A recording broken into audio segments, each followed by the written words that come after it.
Abbaa kan Ilmaa kan Hafuura Qulqulluu Waaqayyo tokkotti ni amanna. Amiin. Kabajamtoota jaalatamtoota maatii Waaqayyoo ijoollee haadha keenya qulqulleettii Dubroo Maaramii jaalattoota ergamoota qulqulloota toloota Waaqayyoo maqaa Waaqayyootiin nagaa Waaqayyoo isa ulfaataa nagaan isiniin jedhaa. Akkam jirtu akkam turtanii akkam sa'aatii kana geessanii. Amiin. Akka balleessaa keenyaa akka cubbuu keenyaa akka irra daddarba keenyaa ilaalee otoo nu balleessiin akka jaalala isaatti akka dhiifama isaatti akka arjummaa isaatti akka abbummaa isaatti akka tiksummaa isaatti eegee tiksee sa'aatiif daqiiqaa kanaan kan nu ga'ee galannii fi ulfinni bara hanga baraatti teessoo isaa Aariyaam irratti Waaqayyo Gooftaa Abbaa keenyaaf galannii fi ulfinni isaaf yaa ta'u. Maqaa isaa galateeffannee maqaa ishee kan biraa gannee kan hin beekne yoo biraa gannes kan nuuf hin taane qulqulleettiin qulqullootaa giiftiin haadha Gooftaa waadaan fannoo jalaa abdiin cubbamootaa gonfoon qulqullootaa haati balaa isa maqaan ishee uumadhaa gaditti uumamtootaa olitti bara hanga baraatti kan galatoomee fi kan ulfaatee ol kan jedhe nuuf haa ta'u. Amiin. Ergamoota qulqulloota wareegamtoota toloo ooltota Waaqayyo akka kennaaf aboo Waaqayyo isaaniif laatetti maqaan isaanii yeroo hundumayyuu kan galatoomee fi kan ulfaatee ol kan jedhe nuuf haa ta'u. Amiin.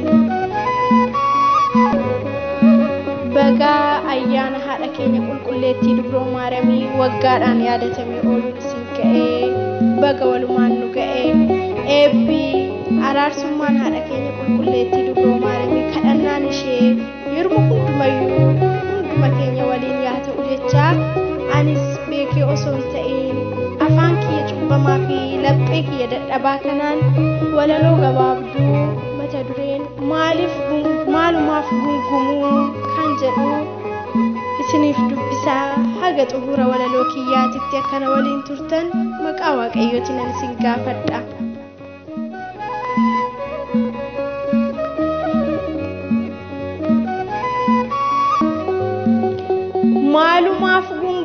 Maalumaaf gungumtuu maqaa ishee yoon waamu isheen haadha keenya gooftatu nuuf kenne.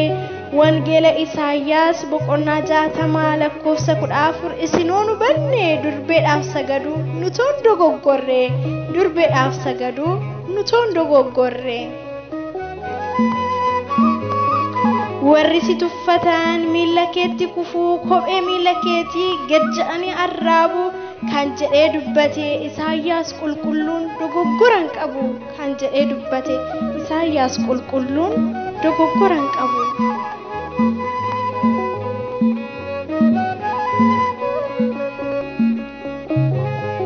Maaliif sagadduu fi isheen waaqadha moo jechuudhaan dubbattu qulqulleettiis ta'uu ishee maalumaaf dagattu qulqulleettii ta'uu ishee maalumaaf dagattu.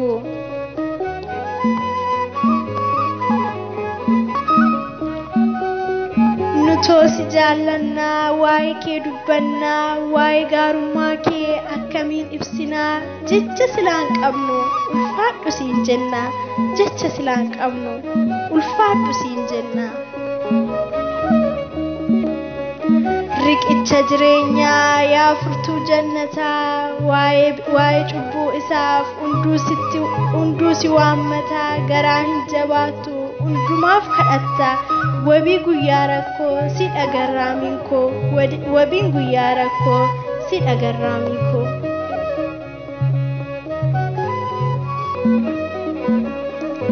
Haadha balaa isab yaa gara laafetti ati na araarsi maaloo ilma keetti sin waammadha giiftii ganamaaf galgalaa maqaa keetu dubroo dhukkuba koof daawwadha otoo ati hin jirre ani qaatan badee kan kee ta'uu kootti baay'iseen gammadee kan kee ta'uu kootti baay'iseen gammadee.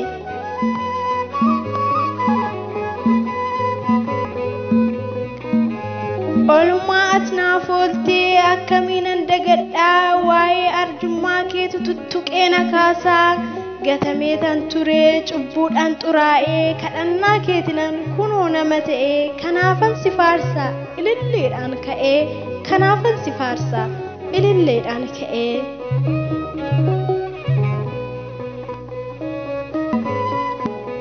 Ani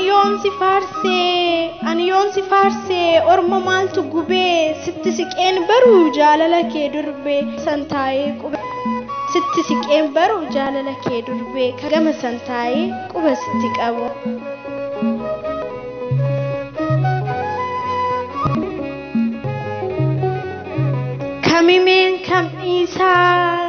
Kamimeen kam dhiisaa kee horaadhaa gadoof qabummaan kee anaaf ajaa'ibaa garaa keetti baattee ibidda waaqummaa durbee kan akka kee hin jiru gonkumaa durbee kan akka kee hin jiru gonkumaa.